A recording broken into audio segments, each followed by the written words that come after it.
Avec un nom de média qui porte celui de son territoire, Radio Gâtine est de celle qui est chauvine. Sur ses ondes comme sur Internet, elle s'attache à mettre en valeur les richesses de son territoire depuis plus de 40 ans.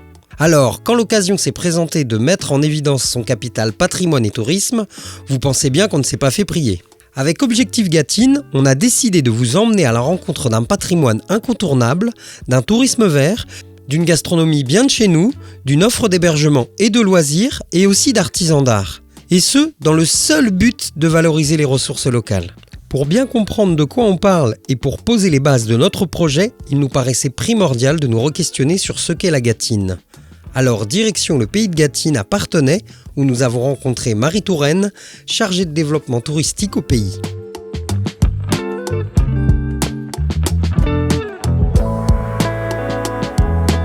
La Gâtine-Poitevine, c'est un territoire rural marqué par un paysage bocager caractérisé par des haies, des zones humides, des prairies.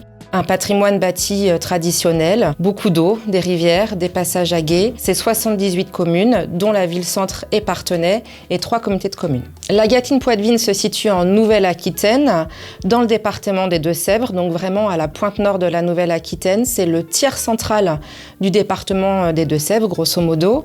Ça s'étend d'Hervaux, au nord en fait, jusqu'aux portes du Marais Poitevin, à la limite de Niort, avec Coulonges-sur-l'Autise à l'ouest, et au sud-est sur Minigoutte.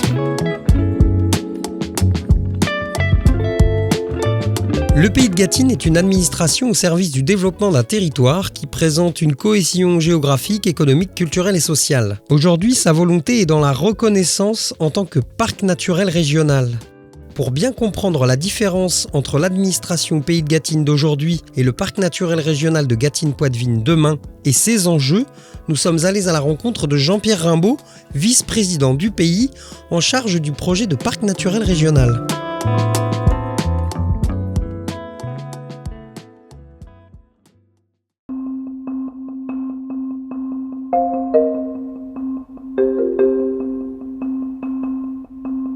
Le PETR, aujourd'hui, c'est l'association de 3 communautés de communes, donc Val-de-Gâtine, Parthenay-Gâtine et l'Hervaudet, qui en fait se mettent ensemble, cotisent ensemble pour faire fonctionner un syndicat qui permet de développer de l'ingénierie, qui permet d'exister vis-à-vis des grandes contractualisations avec l'État, avec la région. Un parc, c'est tout autre chose quand même. D'abord, le périmètre n'est pas forcément le même. C'est un projet de territoire à travers sa charte, puisque dans PNR, il y a le volet patrimonial, préservation des équilibres écologiques, mais il y a aussi tout le volet développement économique, développement de territoire, à l'opposé des parcs nationaux qui sont en fait des conservatoires vitrifiés. Et la Gâtine, c'est une terre d'élevage qui a été bâtie, construite par l'homme pour faire de l'élevage. Et si cet élevage aujourd'hui disparaît au profit non pas de friches, heureusement encore, mais au profit par exemple de céréales, eh bien, de façon mathématique, les paysages de Gâtine vont être bouleversés, voire détruits. L'idée de parc naturel régional, c'est essayer de mobiliser des moyens pour essayer d'apporter un regard nouveau, une aide nouvelle à un secteur économique qui est majeur sur ce territoire, qui est l'agriculture d'élevage. Mais si on veut être rigoureux dans les termes, et je pense qu'il faut l'être à un moment donné, le parc naturel ne porte pas de compétences.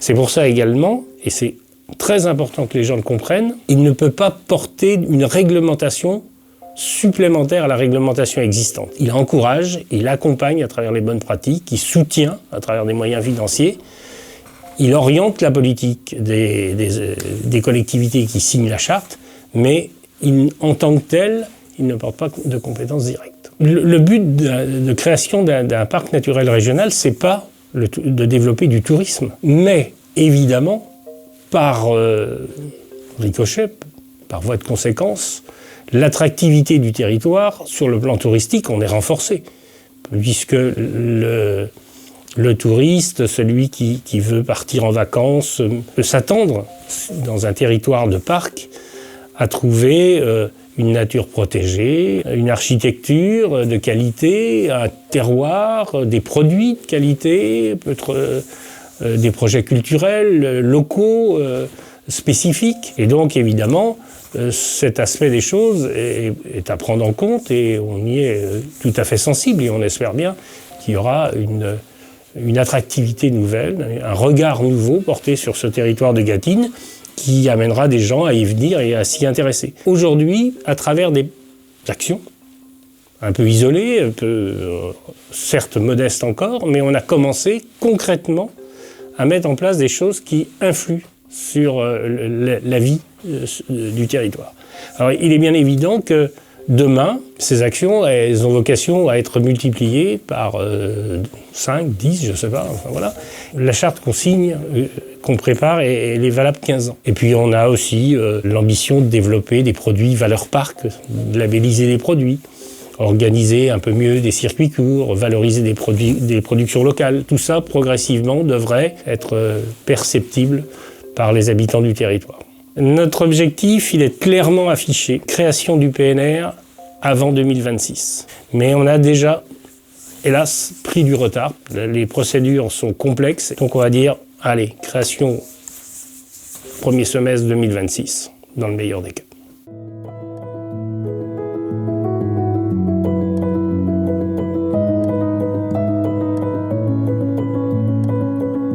Vous n'aurez pas de mal à comprendre que quand on est chauvine, dur de faire des choix.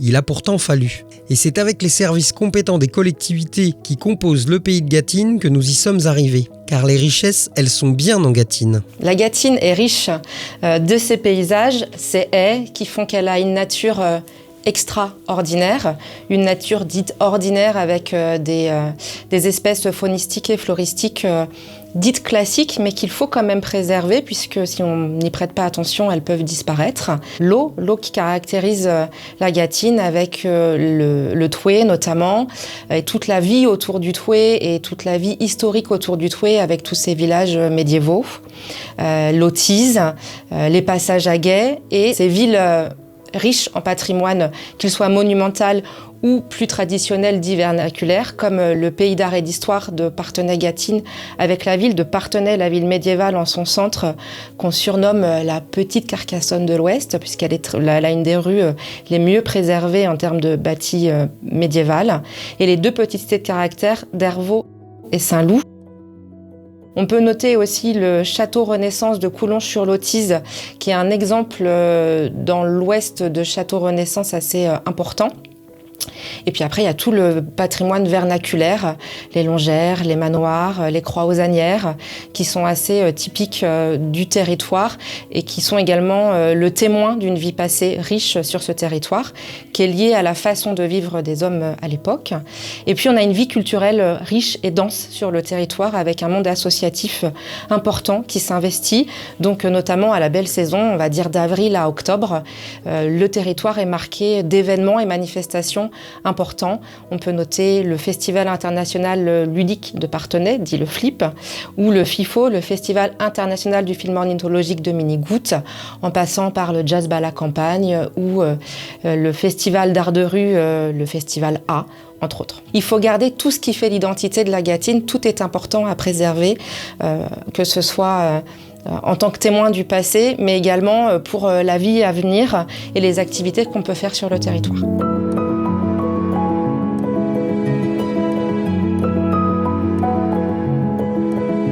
Grâce au travail des offices de tourisme de Parthenay-Gâtine, de l'Hervaux des Vals du Thouet, de Val de Gâtine, grâce au pays d'art et d'histoire de Parthenay-Gâtine et à la compétence tourisme du pays représenté par Marie, nous sommes arrivés à compiler en 20 vidéos un échantillon représentatif des offres que l'on peut trouver sur notre territoire.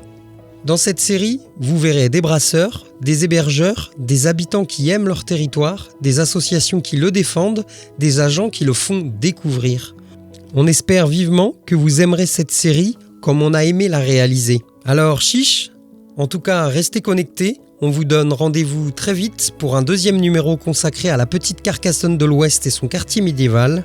Et si vous étiez déjà trop impatient pour attendre le prochain épisode, allez faire un tour sur Oser la Gâtine, le portail qui met en valeur les richesses de notre Gâtine Poitevine.